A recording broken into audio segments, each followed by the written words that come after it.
Hey there, and it is time for my Batman response, which I promised. We're going to start with the Tim Burton Batman.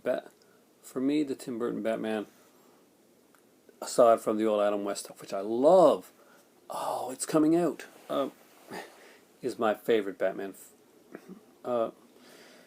We've got Tim Burton directing, who just is amazed that, I'm not sure if he's a huge Batman fan or not, but it's incredible the stuff that he does with the film.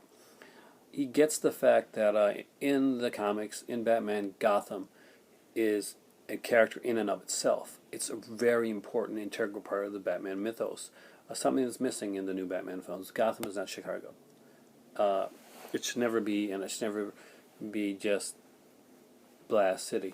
The Gotham in Tim Burton's Batman is an incredible, majestic. I can't say it better than Logan Toxic. He had a whole Dreamless expressionism, a whole Fritz Lang, Murnau style world where we're getting some really, really cool stuff. This, of course, would be the Gotham style of art that would influence the greatest Batman that ever was done, the Batman the Animated Series. And I think that's something we can all agree on there. But for me, Keaton just did it perfectly. He didn't have to have an overblown explanation. He didn't have to spend a lot of time. He didn't have to write guys like this. But all he had to do was just say, not even really say it was what he said. In Keaton, just go back and watch the Keaton movie again. Logan, you did it recently. Notice the acting that Keaton does with his eyes and with like subtle movements as compared to other actors that would play Batman. He really is an amazing actor. He's a very underrated actor. If you want to see amazing work by Michael Keaton, go back and watch Clean and Sober and see just how good of an actor Michael Keaton is. He is an incredible actor. My Life too. It's a hard watch. Good movie, hard watch. But Jack Nicholson, I can't disagree that Jack Nicholson kind of plays an amped up version of himself, but since I saw Jack Nicholson in The Shining and many other people, whenever there's a new Batman movie coming out, we knew at the time the Joker, people automatically thought Jack Nicholson.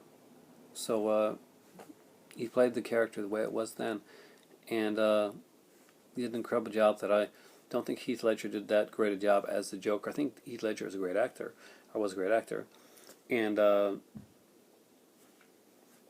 he played a very cool psychotic role, but I don't think he played the Joker. I think that later on, certain things like Brian Azzarello's graphic novel Joker would be written towards Ledger's portrayal rather than have Ledger's Joker written towards the portrayal of the comic books.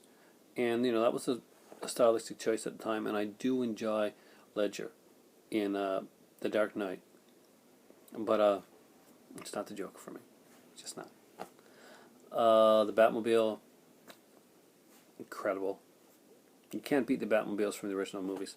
They're just so amazing. And hey, we got a secondary character that became popular enough that he got his own action figure, and everybody knows his name, and that's Bob the Goon. How can you guys not mention Bob the Goon? Bob the Goon is like iconic for Batman. I love the film. The set pieces are amazing. Gotham looks the way that it's supposed to look. It is just so well done, and gives that feel of desolation, of loneliness, of foreboding, the way that Gotham is supposed to look. The buildings overshadow you. It's a masterful, mythical, gothical maze. It's Gotham. Gothic is in the word goth. It's there for a reason. Incredible.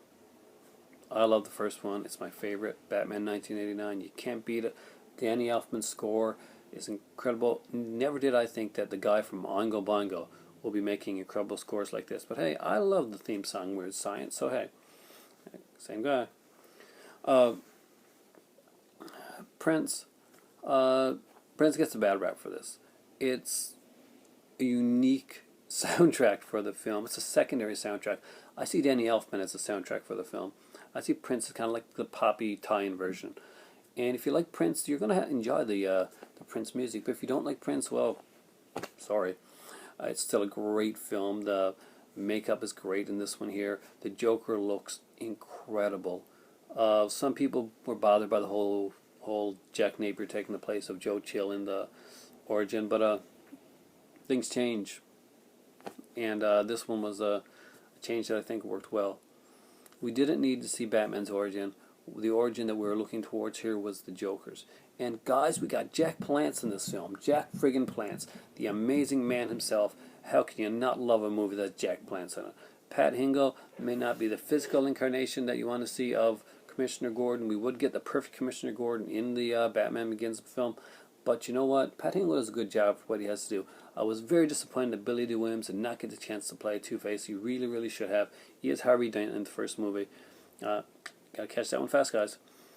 And there's just some really incredible stuff in the film. I loved it. It was a ballsy move killing off the Joker in the first film. But Tim Burton knew where he was going. He knew where he was going for the next two films. Unfortunately, he didn't get to do the third one that he wanted to do, and that's a shame.